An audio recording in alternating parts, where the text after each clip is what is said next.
লবঙ্গ, এলাচ, দারচিনি বিভিন্ন রান্না করার এই সকল মশলার উপকরণগুলি কিভাবে হারভেস্ট করা হয় তা কি আপনি দেখেছেন? যেগুলি সবকটাই আসে গাছের ছাল, ফুল এবং গাছের ফল থেকে। আর এইসব ছাড়া স্বাদে গন্ধে রান্না করা প্রায় অসম্ভবই বলা চলে। এই কথাটি আপনি হরমেশে শুনে থাকবেন যে এই সকল মশলার দাম প্রায় অনেক আকাশচুম্বী। তবে কথা হচ্ছে, যেহেতু এই সকল মশলা সবকটাই যেখানে গাছ থেকে আসে, সেখানে এই সকল মশলার এত দাম কেন? তবে তার উত্তর হচ্ছে, এই সকল গাছগুলিকে প্রায় কয়েক বছর ধরে অনেক যত্নের সাথে রোপণ করা হয়। তো চলুন আজকে আমরা সেইগুলি দেখতে চলেছি, যেগুলি নিজের চোখে দেখার সৌভাগ্য হয়তো আমাদের মধ্যে তা অনেকেরই হয়নি। তো চলুন শুরু করা যাক।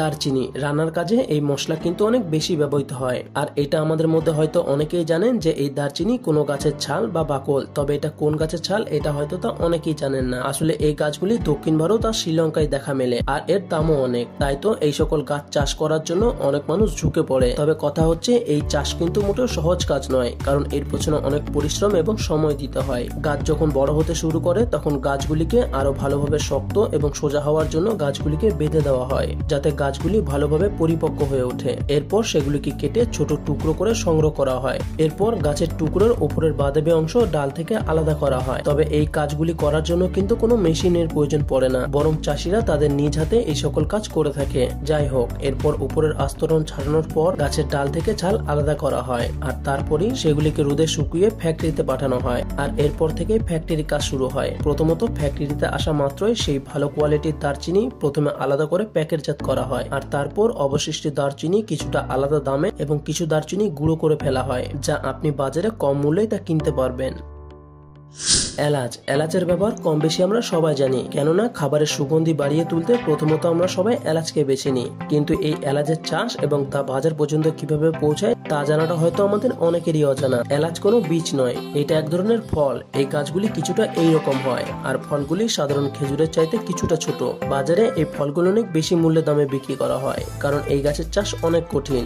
এলাচ চাষের জন্য প্রথমত পূর্ণবয়স্ক গাছ থেকে এলাচগুলিকে আলাদা করা হয়। এরপর মাটি ভর্তি পলিথিনের প্যাকেটে বীজগুলিকে রোপণ করা হয়। কয়েক মাস পেরিয়ে যাওয়ার পর বীজগুলি থেকে যখন চারা গাছে রূপান্তরিত হয়, তখন সেগুলিকে মাটিতে বসিয়ে দেওয়া হয়। জমিতে রোপণ করার প্রায় 1 বছর পর সেই গাছে ফুল আসে, আর এই 1 বছর গাছের অনেক যত্ন নিতে হয়, কারণ যেখানে এলাচের মধ্যেই যখন এত গন্ধ ছড়ায়, সেখানে সেই গাছে ঠিক এলাচের মতো আরো বেশি গন্ধ ছড়ায়। তার জন্য এই এলাচ গাছে পরিমাণের চাইতে একটি বেশি পরিমাণে সার এবং কীটনাশক ব্যবহার করতে হয়। আর ঠিক এই অতিরিক্ত খরচের জন্য কেউ আর এই এলাচের চাষ করতে চায় না। তবে মজার বিষয় হচ্ছে, সেই গাছে ফুল আসার কিছুদিনের মধ্যেই তা এলাচে পরিণত হয়। গাছ থেকে এলাচগুলি কেটে সংগ্রহ করা হয়। এরপর সেগুলিকে রোদে শুকোতে দেওয়া হয়। এরপর সেগুলিকে বিভিন্ন প্রক্রিয়ার মাধ্যমে প্যাকেটজাত করা হয়। আর এই এক একটি গাছে 200 থেকে 300টা এলাচ ধরে, আর এই 1 কেজি এলাচ সেখানে প্রায় 10,000 টাকা মূল্যে বিক্রি করা হয়। লবঙ্গ।